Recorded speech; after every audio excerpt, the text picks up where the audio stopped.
4 பேர்ல தேவதூதன் தோன்றுறான். 4 விதமான சூழ்நிலை இருந்தவங்களை சந்தித்தா 2000 வருஷம் தாண்டி இன்னைக்கு வரைக்கும் நம்ம பேசுற அளவுக்கு மாத்திருக்கிறார் கர்த்தர். இந்த கிறிஸ்துமஸ்ல நம்மளுக்கு அவர்களுக்கு பதில் கொடுத்தது போல நமக்கும் பதில் தருவார். உலகத்துல அந்த பார்த்த வரைபடத்தில் பார்த்தா உலகம் ஒரு புள்ளி மாதிரி இருக்கும். நீங்கள் சயின்ஸ் புக்கில் பார்த்தீங்கன்னா அந்த புள்ளிக்குள்ளே ஏதோ ஒரு மூலையில் இருக்கிற நமக்கு அதை எல்லாத்தையும் உண்டாக்கின தேவன் இந்த பூமியில் இறங்கி வரும்போது அவர் எவ்வளோ பெரிய ஆண்டவர். நம்ம செஞ்சப்பா இதை நான் ஆண்டவருக்காக விட்டு கொடுத்தேன், தியாகம் பண்ணேன் அப்படிலாம் நம்ம பெருசாக சொல்லுவாங்க தருவோம். நம்ம ஒரு மாதிரி மார்த்தட்டி சொல்லிக்கிறோம். ஆனால் அவர் செஞ்சதுக்கு அது ஈடு என்ன ஒன்றுமே கிடையாது. எத்தனை பேர் என்ன விசுவாசிக்கிறீங்க? நமக்காக நான் நல்லா இருக்கணும்னு சொல்லி அதான் இந்த உலகத்தில் மனுஷங்கள்லாம் சொல்லுவாங்க, நல்லா இருக்கணும், நீ நல்லா இருக்கணும்னு வாழ்த்துவாங்க.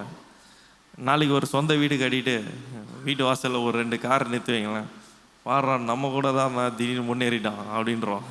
அதே மனுஷங்க தான் கொஞ்ச நாள் முன்னாடி சொல்லுவாங்க நல்லாரு அப்படின்வாங்க. எந்த மனுஷனும் இன்னொருத்தரை அழகை பார்த்து வைத்து நிற்க வைக்கிறது அவங்களுக்கு சொல்லுவாங்க, வாயார சொல்லுவாங்க, மனசார வராது. அதான் நம்மை கண்மலையின் மேல் நிறுத்தி வைக்க கொல்கத்தா மலையின் மேலே அவர் நமக்காக அலங்கோலமானார். அல்லேலூயா.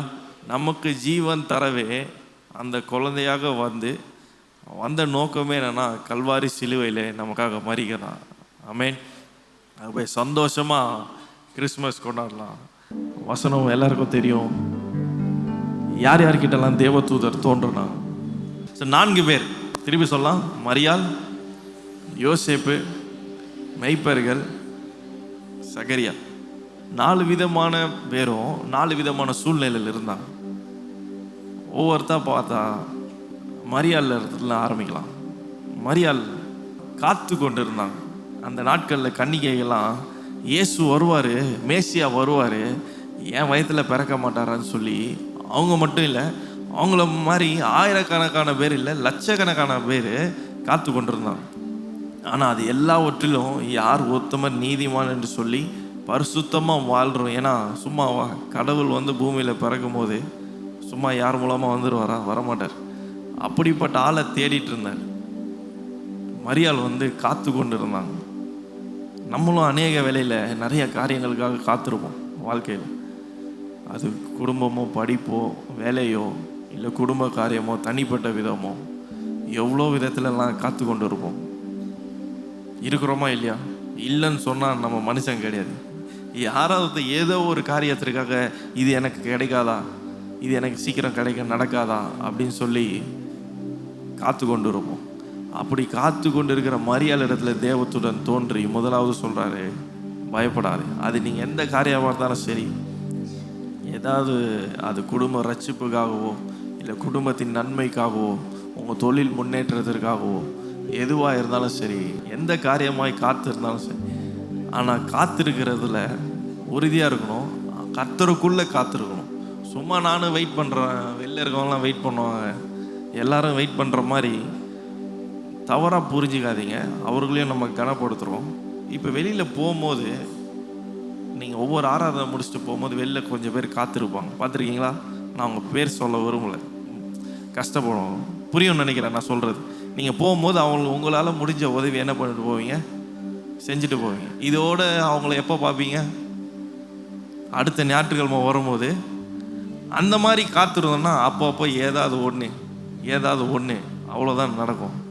ஆனால் எப்போதும் அவருக்குள்ளே நம்ம காத்திருக்கும்போது கர்த்தர் சொல்கிறது, பயப்படாதே, நீ காத்து கொண்டிருக்கிறது உனக்காக கிடவுது என்று சொல்லி கர்த்தர் செய்தார். உடனே டவுட்லாம் வரும், நடந்துருமா? இது உண்மையாலே ஆண்டவர் தான் சொல்கிறாரா? இது உண்மையிலே அவர் தான் செய்கிறாரா? அதுதான் அங்கே நடக்குது. இது எப்படி ஆகும்?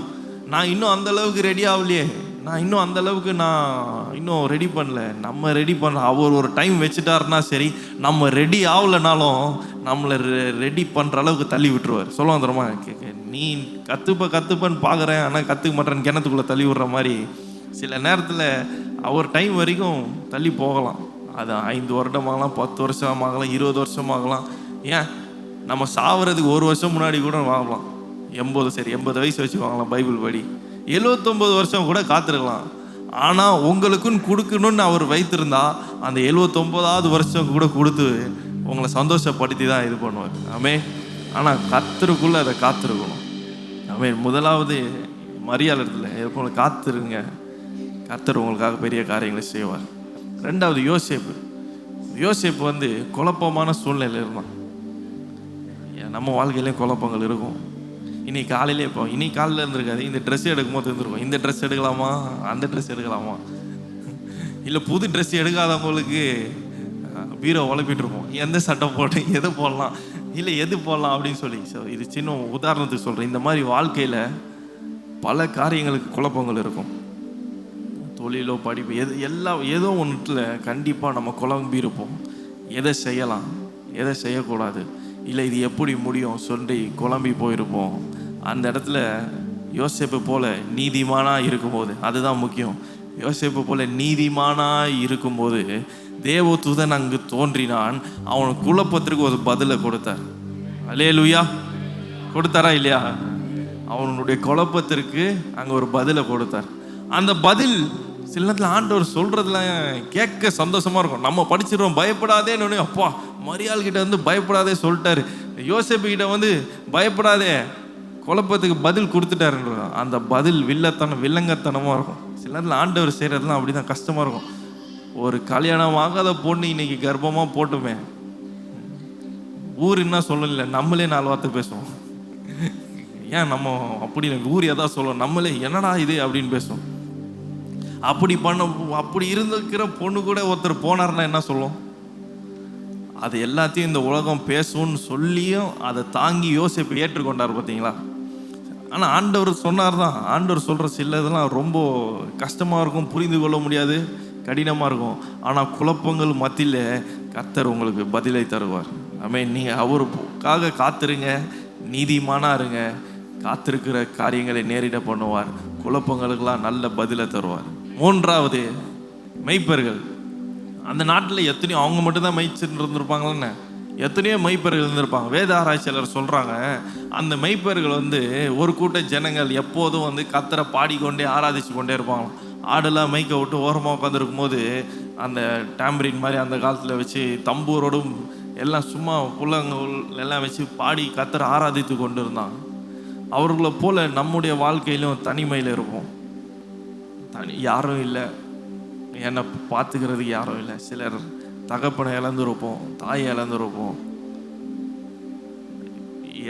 நிறைய காரியங்களை, ஒரு பொருட்களை இருந்தால் பொருட்களை இழந்துருப்போம். இந்த வெள்ளத்தில் எவ்வளோ போச்சோ தெரில.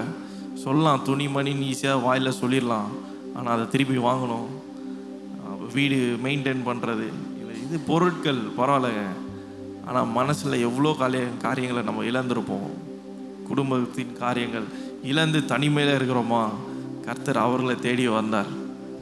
அல்லேலூயா. அரண்மனையில் இருக்கிறவங்களை தேடி வரல, தனிமையை யார் அழுது கொண்டு இருக்கிறாங்களோ அவங்கள தேடி கர்த்தர் வந்தார். ஆமென். இழந்து போனதை தேடவும் ரட்சிக்கவுமே மனுஷகுமாரன் இந்த பூலோகத்தில் வந்தார். அல்லேலூயா. மூன்றாவது காரியம், தனிமையில் இருக்கீங்களா? கவலைப்படாதீங்க, கர்த்தர் உங்களோடு இருக்கிறார். இவங்க எல்லார்கிட்டையும் ஒரு தூதன் வந்தாருங்க. அது எனக்கு ரொம்ப பிடிக்கும். எல்லார்கிட்டையும் ஒவ்வொரு தூதன் வந்தார். எல்லாரும் ஒரு நல்ல ஃபேமிலி மேன் அப்படி எப்படி இருக்காங்க, ஒன்றுமே இல்லாத, யாருமே என்னை கண்டுக்க மாட்டாங்கன்னு சொல்கிற மெய்ப்பர்கள் கிட்ட ஒரு தூதன் வந்து சொன்னப்புறம் திரளான தேவ தூதர் வானிலே தோன்றி பாட்டு பாடினாங்க. நம்மளாம் எப்போ பாட்டு பாடுவோம்? சந்தோஷமாக இருந்தால் பாட்டு பாடுவோம். ரெண்டாவது இன்னொருத்தரை பார்த்தோன்னே சந்தோஷமாக பாடுவோம். அந்த மெய்ப்பர்களை பார்த்து பரலோகம் சந்தோஷப்பட்டது. அவர் நமக்காக சந்தோஷப்படுகிறவர். வாழ்க்கையில் சந்தோஷமான காரியங்களை, தனிமையில் இருக்கீங்களா? பயப்படாதீங்க. நான்காவது காரியம், சகரியா. மரியாள் வந்து வரப்போகிறதை காத்து கொண்டிருந்தாங்க. இவர் வந்து என்னன்னா, கூட இருக்கிறவங்க பேசி அதில் நிந்தனைப்பட்டார்கள் அப்படின்ற, அவர்கள் நிந்தனையை மாற்றினார் அப்படின்னு வசனம் இருக்கும். அந்த அளவுக்கு சகரியா எலிசபெத்தை இத்தனை வருஷம் ஆச்சு கல்யாணம் ஆகி, உனக்கு அடுத்த ஆசீர்வாதம் இல்லை, சுதந்திரம் இல்லை அப்படின்னு சொல்லி எத்தனையோ பேர் ஏளனமாக பேசிட்டாங்க. அதான் வசனம் போட்டிருக்கு. நிந்தனை சும்மா கிடையாது, அந்த பாதெல்லாம் கடந்து வர்றது கண்டிப்பாக எத்தனையோ பேர் எவ்வளோ விதமாக. அது வெறும் குழந்தை பாக்கியம் மட்டும் இல்லை, திருமணம் மற்றும் என்னென்ன காரியங்கள்லாம் தடைப்பட்டு இருக்குதோ அந்த இடத்துல சகரியா நின்று, தேவா அதுதான் முக்கியம்.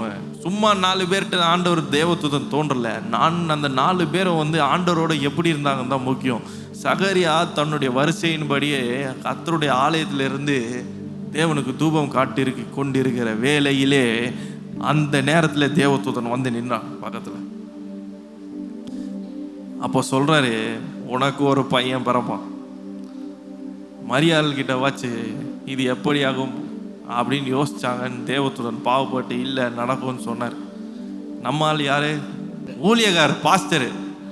ஆண்டவருக்கு நான் இத்தனை வருஷமா ஊழியம் செய்கிறேன், நான் இத்தனை வருஷம் விசுவாசியாக இருக்கிறேன், ஆண்டவருடைய எல்லாத்துக்கும் இருக்கேன். ஆண்டவர் சொல்லும் போது எனக்கெல்லாம் வயசாயிடுச்சிங்க, இதுக்கப்புறம் நான் என்ன செய்வேன்? ஆண்டவர் பார்த்தாரு, இத்தனை வருஷம் ஆராதிச்சும் என் மேலே உனக்கு சந்தேகமான்னு சொல்லி அங்கே கோபமாக ஒரு ஆக்ஷன் கொடுத்தாரு. இது நான் சொல்கிறது நடக்கிற வரைக்கும் நீ என்ன பண்ண மாட்ட? பேச மாட்டேன், நீ ஊமையாக இருப்பேன்னு சொல்லிட்டு போயிட்டார். ஒருவேளை தான் சொன்னேன், ஆண்டவர் செய்கிறதெல்லாம் விலங்கத்தனமாக இருக்கும், ஆனால் அதற்கு பிற்பாடு பெரிய ஆசீர்வாதம். கொஞ்ச நாட்களில் அவர்களுக்கு ஒரு குழந்தை கர்த்தர் கொடுத்து, அந்த குழந்தை இயேசுநாதருக்கு வழி உண்டாகத்தக்க அளவுக்கு வைத்தார். இந்த 4 பேரில் தேவதூதன் தோன்றுறான். 4 பேரையும் 4 விதமான சூழ்நிலை இருந்தவங்களை சந்தித்தார். அந்த 4 பேருடைய வாழ்க்கையும் மாறிட்டு 2000 வருஷம் தாண்டி இன்னைக்கு வரைக்கும் நம்ம பேசுகிற அளவுக்கு மாற்றிருக்கிறார். அல்லேலூயா. அதனால கர்த்தருக்காக காத்திருப்போம். இந்த 4 விதமான சூழ்நிலையும் கண்டிப்பாக நம்ம இருப்போம். ஆனால் கர்த்தர் இந்த கிறிஸ்மஸில் நம்மளுக்கு அவர்களுக்கு பதில் கொடுத்தது போல நமக்கும் பதில் தருவார். கர்த்தரோடு இருக்கலாம். ஆமென்.